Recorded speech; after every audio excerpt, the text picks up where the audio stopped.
At ito guys ay ipakabit na natin ang ating ginawang PisoNet box para gumana ang ating monitor ng ating PC.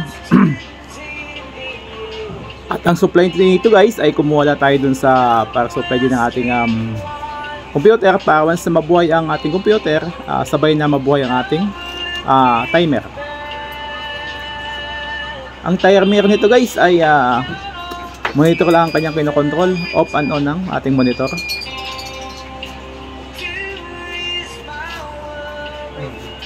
Unang try natin kanina guys, ayaw gumana, ayaw basahin ang ating barya dahil sa ating sensor. Kaya nagpalit tayo ng bagong sensor guys.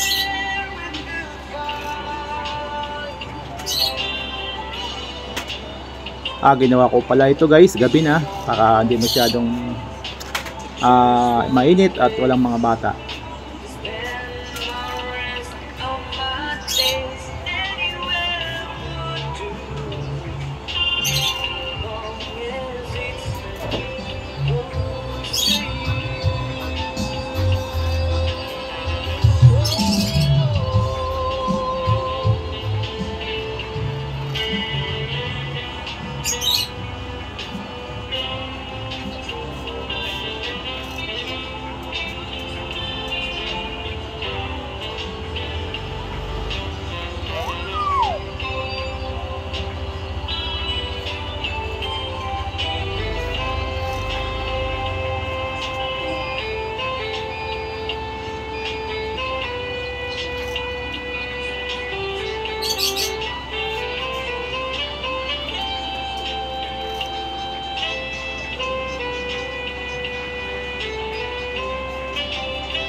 Nagluluko kasi ang ating PC guys, ayaw mabuhay minsan, kaya ang ating PisoNet box ay ayaw din mabuhay.